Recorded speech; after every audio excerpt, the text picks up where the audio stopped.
Hello guys, good morning! Welcome to Janet's Mix Vlog.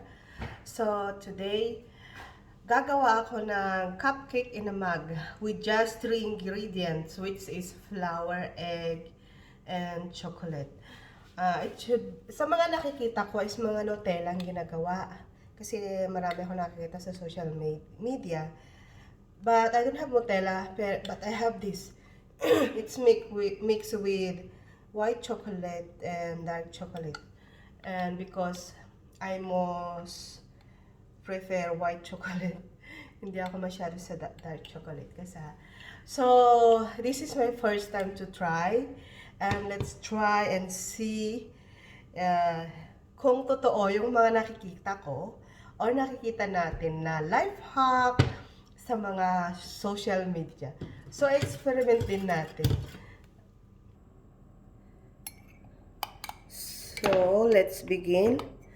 I want a moist cupcake, so I will put 2 tablespoons of butter.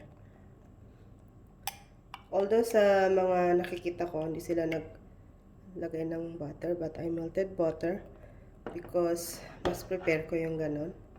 My butter.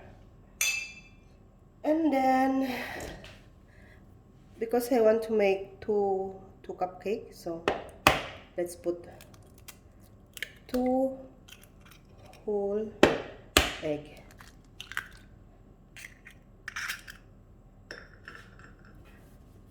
And then, ito nga, chocolate. Sa nakita ko, yung 1 mug is 2 tablespoons yung ginamit. So, I will double it and then it will become 4. Dahil dalawa ang gagawin ko. Ito.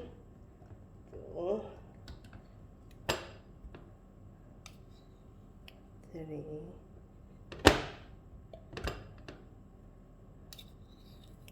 4. Ay, ano ba yan? And then, mix.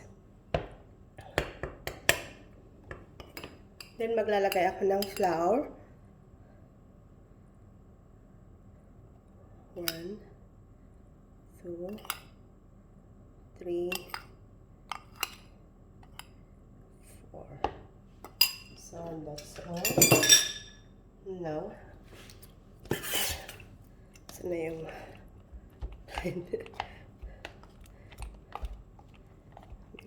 mixing tayo ngayon. Uy, wag na yan.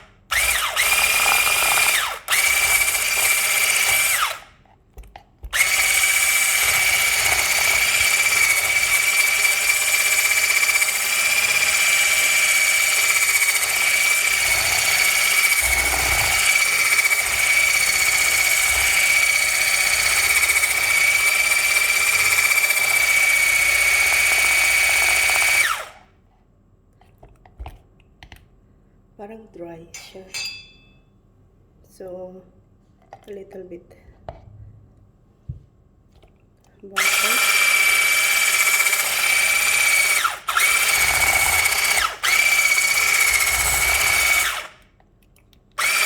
Alas 12 pa kasi yung pasok ko, kaya hinihintay ko lang yung driver. So, while waiting, I will make it.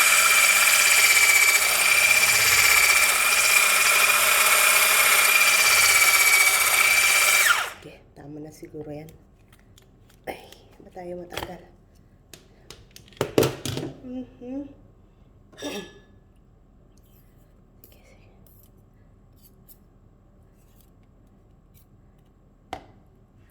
Ay.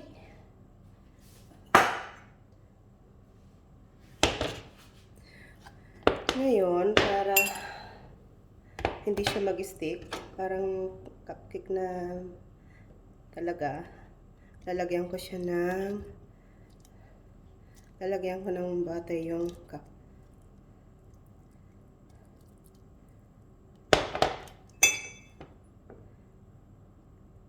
Two minutes lang daw na i-microwave. Microwave.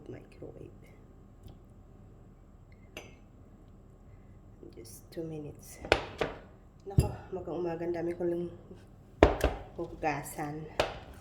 So now, okay. Let's try. Saan na yung camera ko? Oh.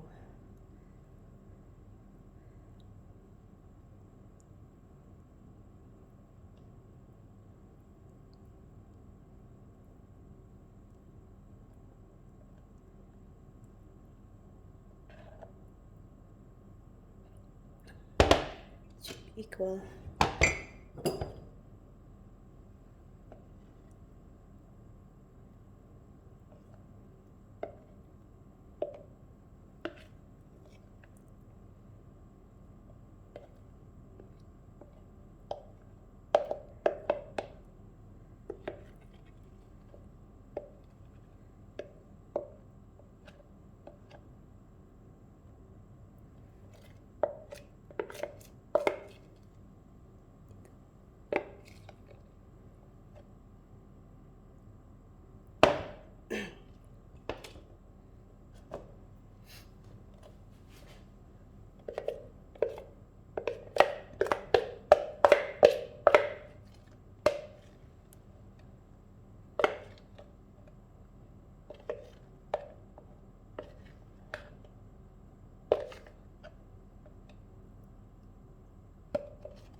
Kayurin natin. Sayang.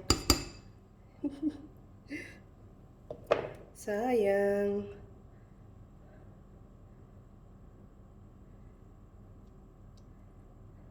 So, makalat na ang ating kusina.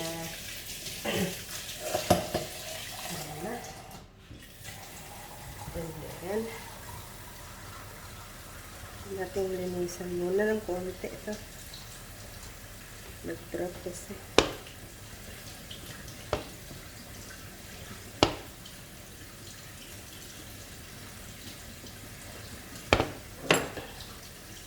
So, ngayon, let's put in microwave 2 minutes daw.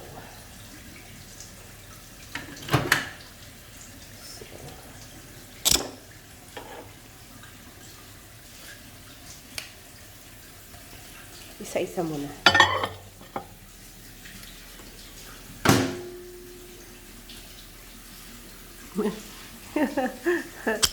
Yung aking microwave may salamin.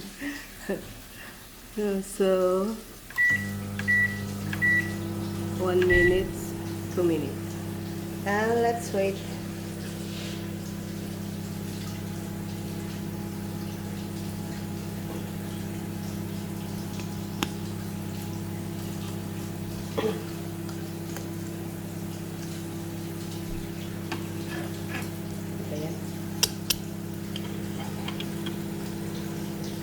Mahulog yung phone ko.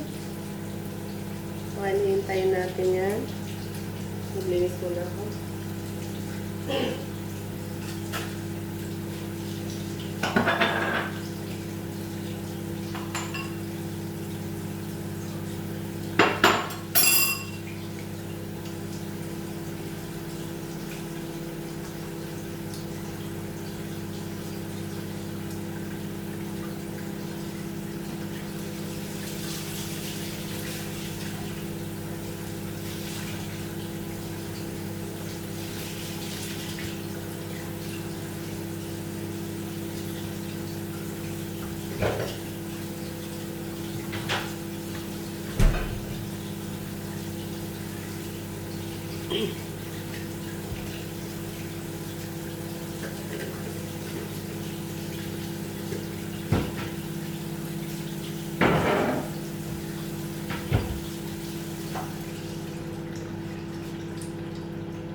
kita-kita yung kita-kita ka rin yung mga hinugasan kong ano ito? Vacuum.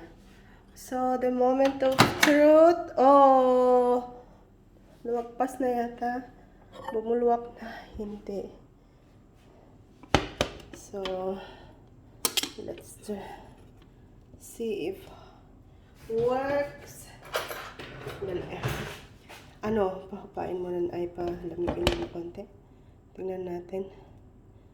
Uy guys, look.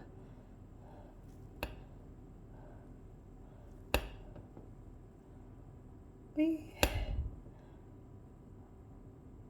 Parang ano siya, naluto masyado.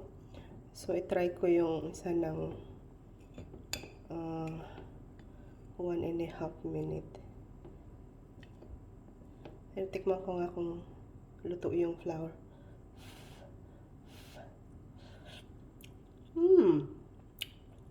It works. Try nyo mga guys. Totoo pala. Totoo. So, Janet approves. Pero, kailangan na alas ko yung time. So, let's try this one. So, let's try this. Para kasi masyado siyang naluto. So, kailangan i-ano natin. Alas ko yung hour. Yung minute. 30.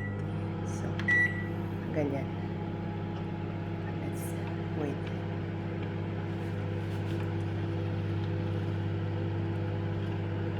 Time. Nakita ba? Mamaya mahulog yung phone ko.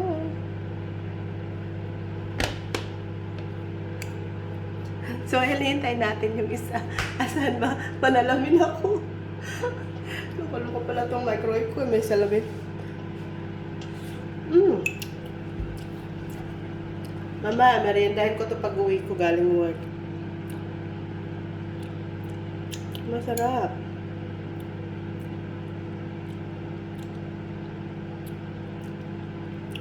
Kaya pag ganito, tulad ko na mag-isa ko lang naman. Hindi ba? Gagawa na lang ako ng ganito. Kaysa yung maramihan.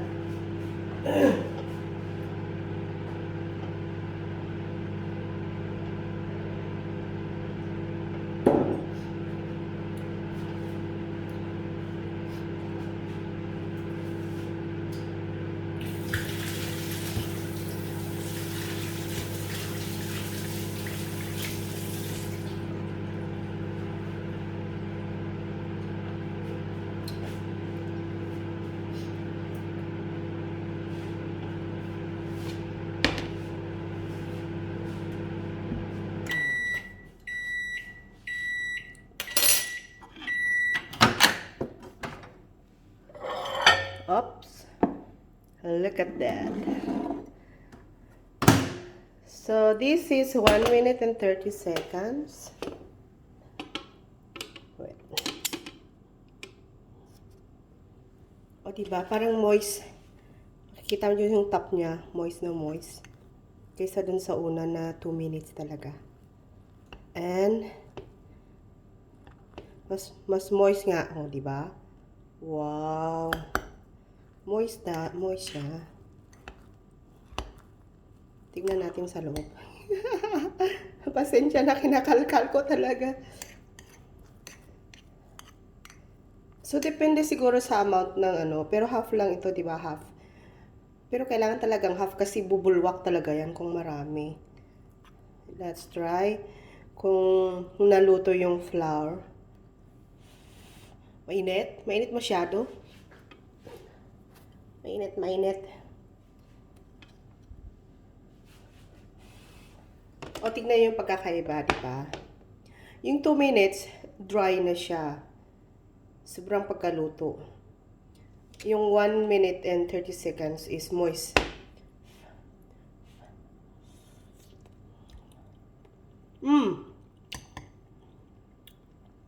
Naluto naman yung flour niya. Wala kang mararamdaman na uncooked flour. Mas prefer ko yung 1 minute and 30 seconds kaysa dito sa 2 minutes. Ito moist siya. Moist talaga siya. Ito medyo dry.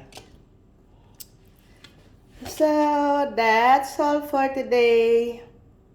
Thank you, guys.